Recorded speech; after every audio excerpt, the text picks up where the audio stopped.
ایک سلطان ایسا بھی گزرا ہے کہ جس کے بارے میں مشہور ہے کہ انہوں نے اپنے خواب میں حضرت محمد صلی اللہ علیہ وسلم کی زیارت کی تھی۔ بس اتنا ہی نہیں بلکہ انہوں نے یہودیوں اور صلیبیوں کی سب سے خوفناک چال کو بھی ناکام کیا تھا۔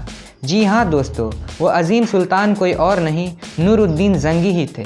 آپ دیکھ رہے ہیں اقرا پوائنٹس، اور آج کی اس ویڈیو میں ہم انہی کے زندگی کے بارے میں جانیں گے کہ کیا تھی وہ سازش اور کیسے انہوں نے اس خوفناک چال کو ناکام کیا۔ سلطان نور الدین زنگی کا پورا نام نور الدین ابو القاسم محمد ابن عماد الدین زنگی تھا۔ ان کی پیدائش 1118 عیسوی میں عراق کے شہر موصل میں ہوئی تھی۔ سلطان نور الدین زنگی کے والد کا نام عماد الدین زنگی تھا۔ وہ ملک شام یعنی سیریا کے حکمران تھے، وہی شام جہاں سب سے زیادہ نبی ہوئے تھے، جو کہ آج تباہی، بربادی اور ظلم کا شکار ہے، جس بات کا ہمیں بہت افسوس ہے اور اس کے خلاف ہمیں آواز اٹھانی چاہیے۔ سلطان نور الدین زنگی کے حکومت کا مرکز شام کا شہر حلب یعنی الیپو تھا۔ سلطان نور الدین زنگی کے والد کے انتقال کے بعد سلطان نور الدین زنگی اور ان کے بڑے بھائی نے خود کے بیچ سلطنت کو تقسیم کر لیا۔ سلطان نور الدین زنگی نے حلب اور ان کے بڑے بھائی سیف الدین غازی نے موصل لیا۔ ان دونوں کے بیچ کا سرحد الخابر دریا تھا۔ سلطان نور الدین زنگی نے تخت پر بیٹھتے ہی اپنے قابلیت کے بلبوتے آس پاس کی عیسائی حکومت کو شکست دی اور ان پر اپنا قبضہ کر لیا۔ اس کے بعد انہوں نے شام اور ایران کے نزدیک اسلامی ریاستوں کے ساتھ اتحاد قائم کیا، اور یوں اس طرح انہوں نے اسلام کے دشمنوں اور صلیبیوں کے خلاف اعلان جنگ کر دیا۔ اس کے بعد سلطان نے دمشق کے گورنر معین الدین کی بیٹی اسماد الدین سے نکاح کیا۔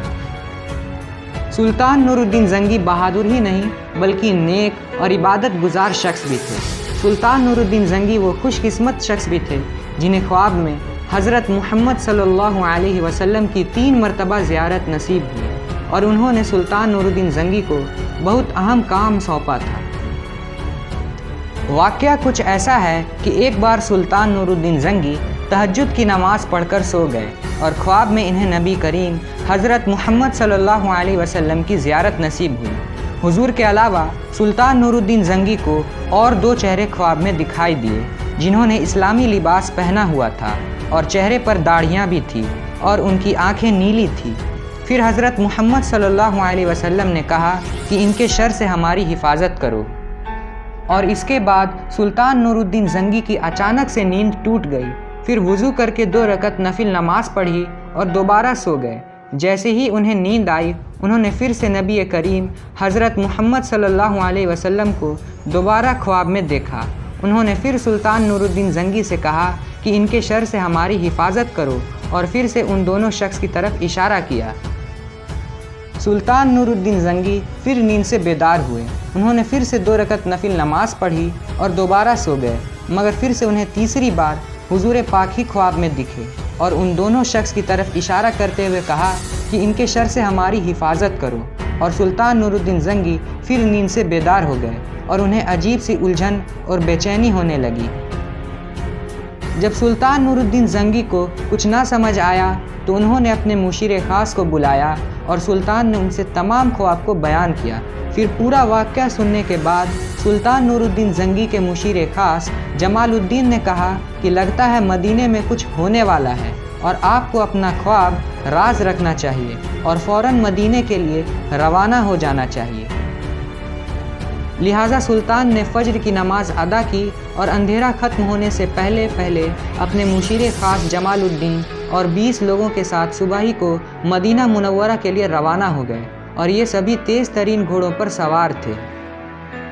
دمشق سے مدینے کا سفر تقریباً 25 دنوں کا تھا، مگر سلطان نور الدین زنگی نے بنا رکے اور آرام کیے اس سفر کو محض 16 دن میں پورا کر لیا۔ مدینہ منورہ پہنچتے ہی سلطان نور الدین زنگی نے شہر کے باہر غسل کیا اور مدینے میں داخل ہوئے۔ مدینہ میں داخل ہوتے وقت مدینے کے حاکم نے سلطان نور الدین زنگی کا استقبال کیا۔ پھر سلطان نے مدینہ آنے کی وجہ بتائی، تو اس پر حاکم مدینہ نے کہا کہ اگر وہ دونوں یہاں موجود ہیں تو ہم انہیں ضرور تلاش لیں گے۔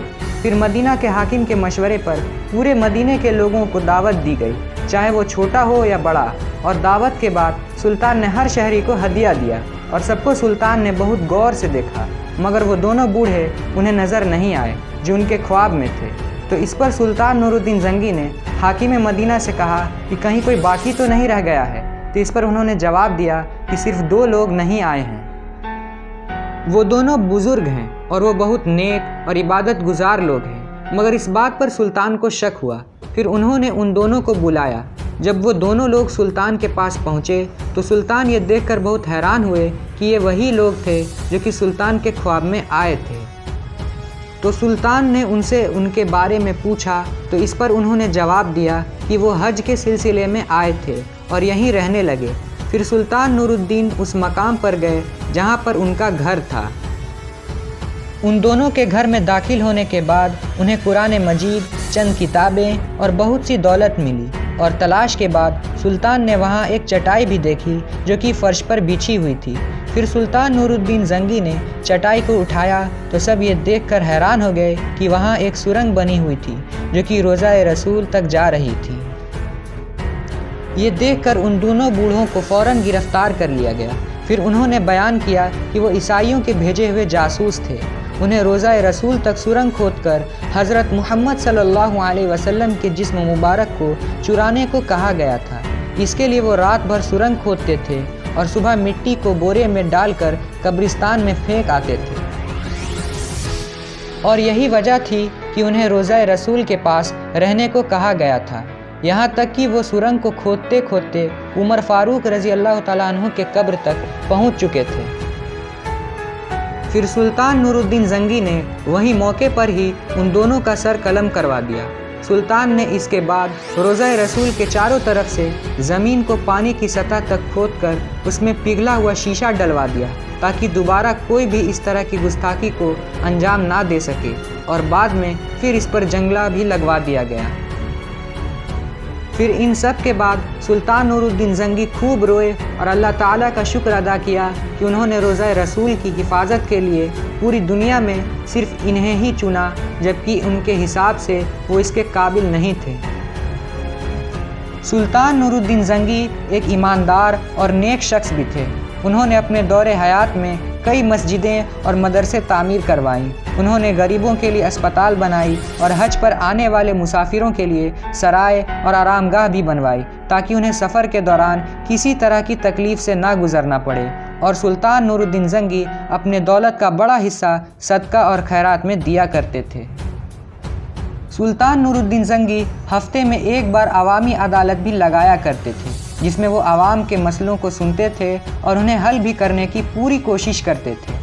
सुल्तान नूरुद्दीन ज़ंगी बहुत ही ज़हीन और बहादुर शख्स भी थे। सुल्तान नूरुद्दीन ज़ंगी ने सलेबियों को भी बहुत सी जंगों में शिकस्त दी। सुल्तान ने सलेबियों के खिलाफ कई मुसलमान रियासतों के साथ इत्तेहाद कायम किया। सुल्तान नूरुद्दीन ज़ंगी की ज़िंदगी की सबसे बड़ी ख्वाहिश बैतुल मुक़द्दस यानी मस्जिद अल अक्सा को फ़तह करना था। यहाँ तक कि सुल्तान नूरुद्दीन ज़ंगी ने मस्जिद अल अक्सा के लिए अलग से खूबसूरत मिंबर बनवा कर रखा था ताकि जब वो बैतुल मुक़द्दस को फ़तह करे तो वो उस मिंबर को खुद अपने हाथों से मस्जिद में नस्ब करे।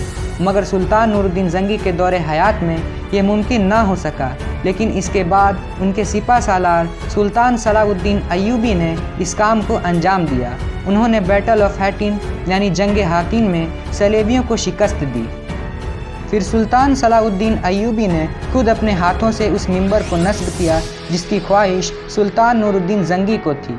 सुल्तान नूरुद्दीन ज़ंगी में जिहाद का बहुत जज्बा था और यही बात ईसाइयों को भी पसंद नहीं थी, इसलिए उन्होंने हसन बिन सबाह के फ़िदाइयों के साथ मिलकर सुल्तान नूरुद्दीन ज़ंगी को जहर देकर 1174 में 56 साल की उम्र में दमिश्क में उनको शहीद कर दिया। और उन्होंने ये साजिश सुल्तान सलाहुद्दीन अय्यूबी के साथ भी किया था, मगर वो नाकाम हो गए थे। यूँ इस तरह इस्लाम के तारीख़ का अजीम मर्द मुजाहिद अल्लाह ताला से जा मिला।